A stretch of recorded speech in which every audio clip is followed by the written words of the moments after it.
Hi, I'm Luke Gilfillan. Welcome to the Lounge with Luke Gilfillan.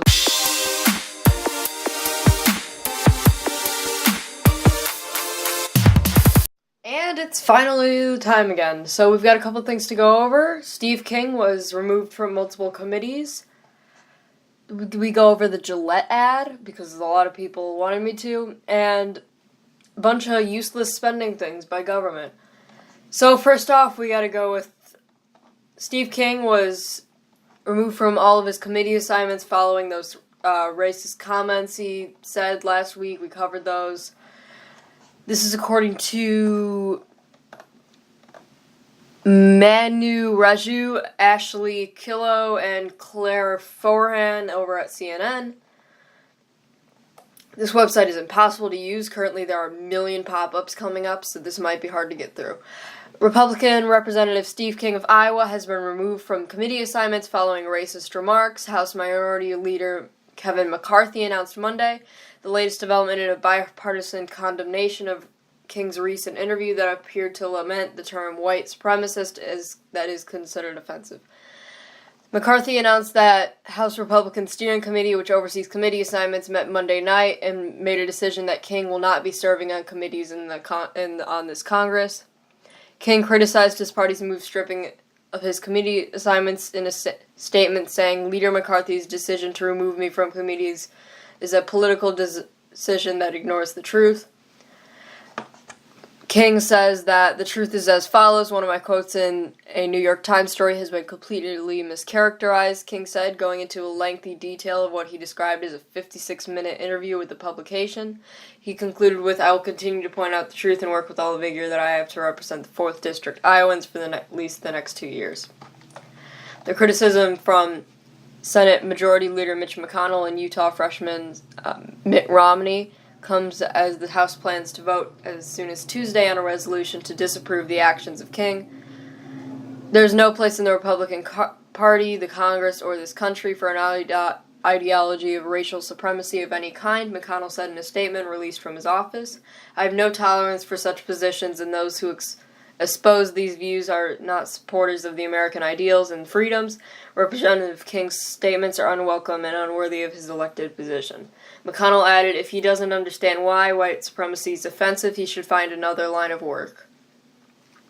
Okay, and now we've got to go over what a lot of people are saying is the end of the world. Gillette put out an ad titled, "We Believe the Best Men Can Be," and I'm going to play it for you because I figured out how to add videos into the editing service I use. So there you go.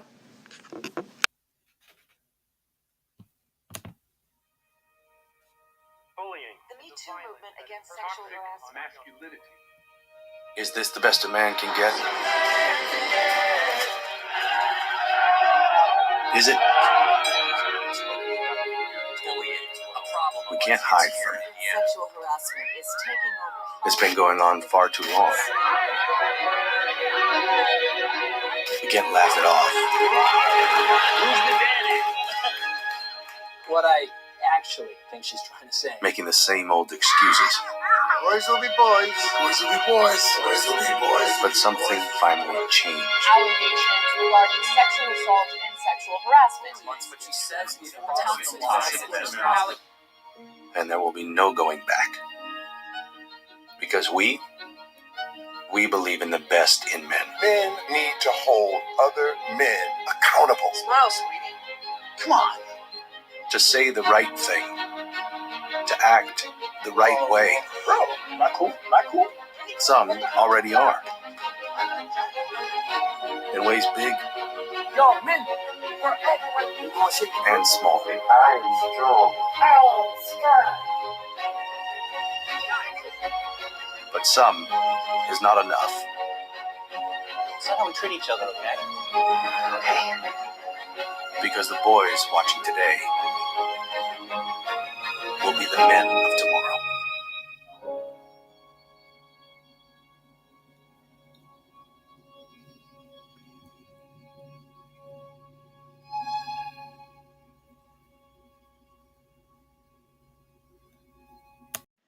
Okay, so I apologize if the echo was too bad on that.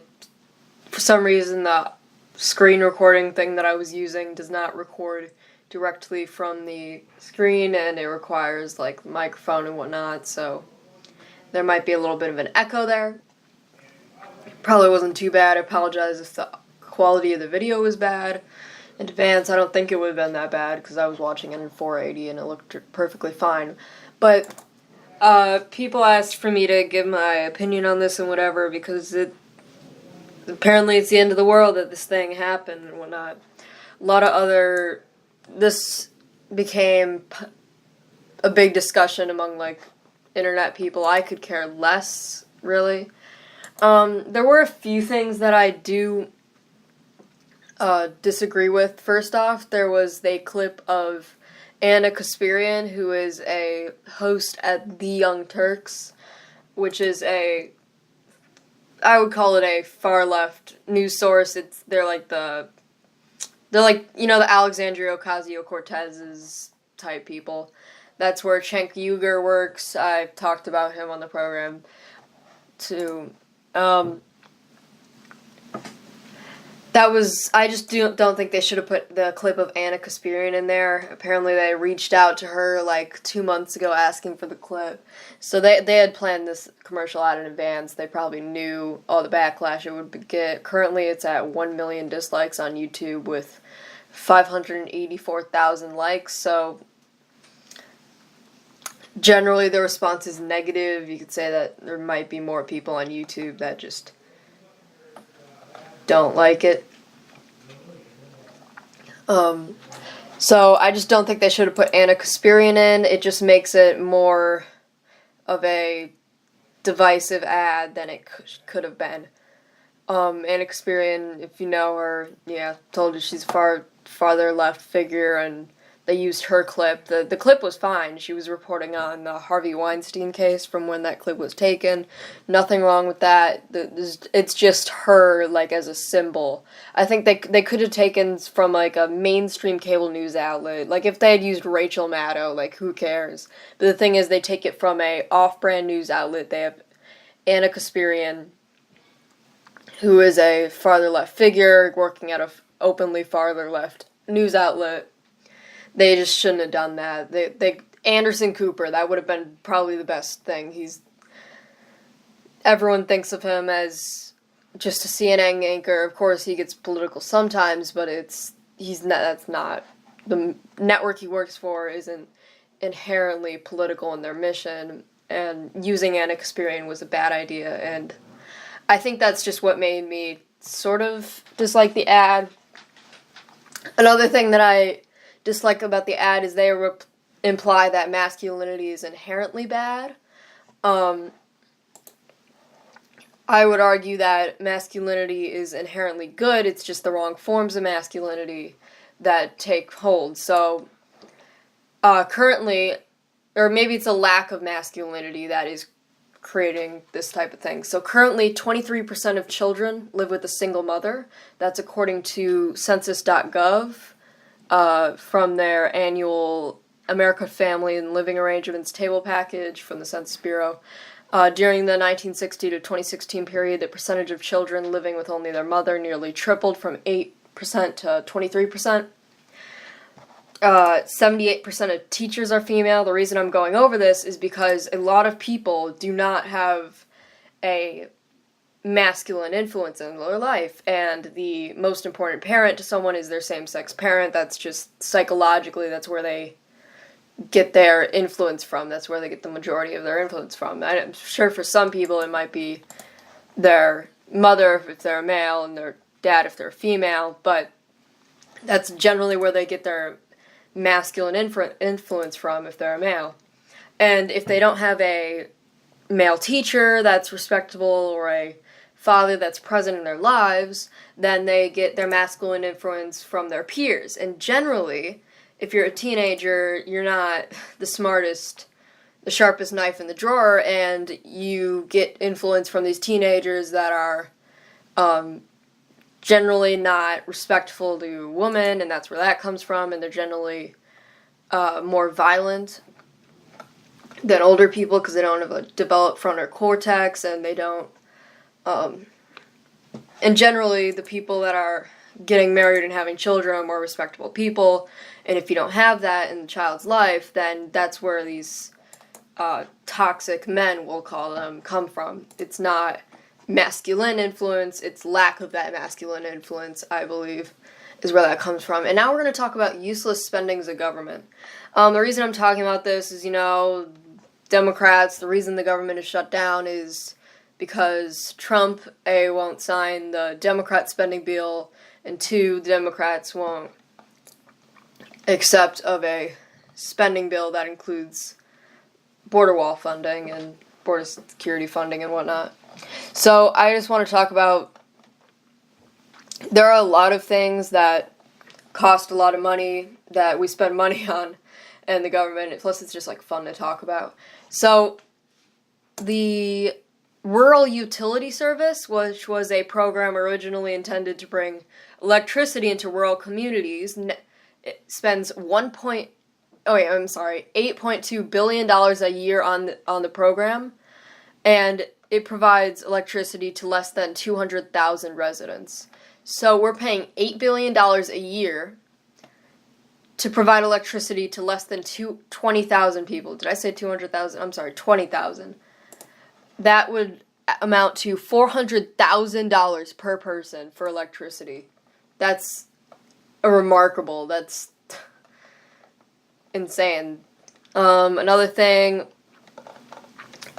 Amtrak, we spend $9.7 billion every 5 years on subsidies for Amtrak, the train service. If we were to turn Amtrak to the private sector, it could probably survive on its own. Currently, it is dependent on federal subsidies, but generally, I don't think we should be incentivizing businesses.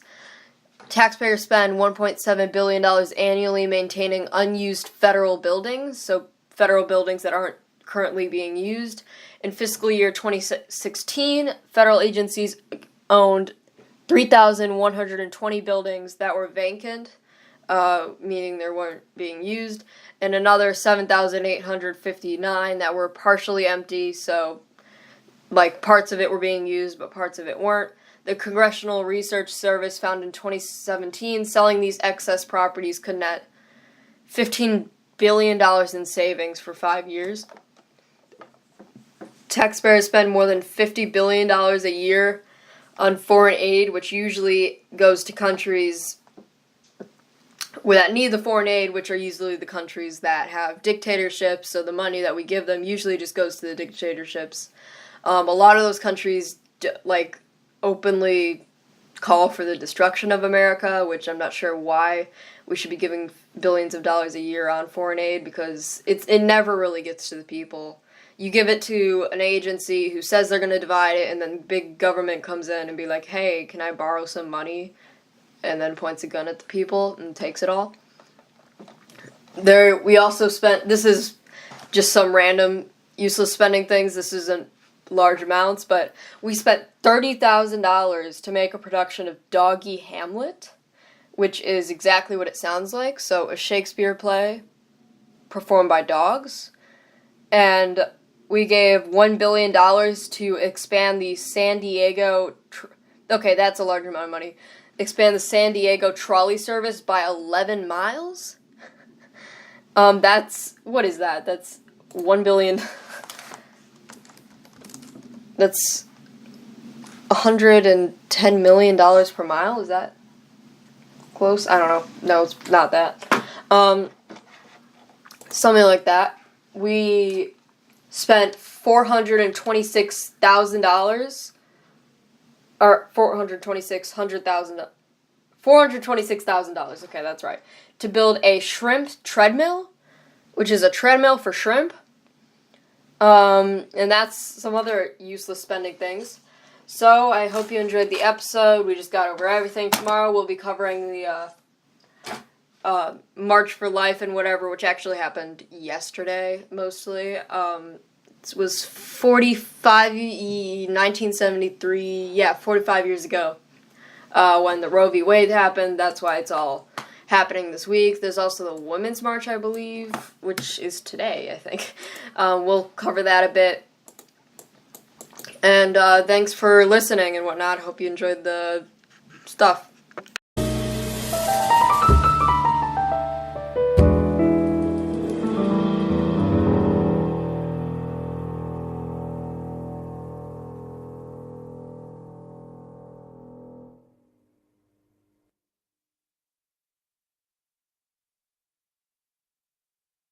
Thanks so much for listening. The Lounge with Luke Gilfillan comes out every Saturday and Sunday. Be sure to hit the subscribe button, and if you would be interested in getting notified every time a video comes out, hit the gray bell right next to the subscribe button. Credits, sources, and errors are in the description. If you find an error that I missed, please put it in the comments section. If you are interested in donating to my channel, because I bought recording equipment, which kind of costed a lot, my Patreon, which is a donation site, is in the description. If you have any feedback, put it in the comments section. Toodaloo.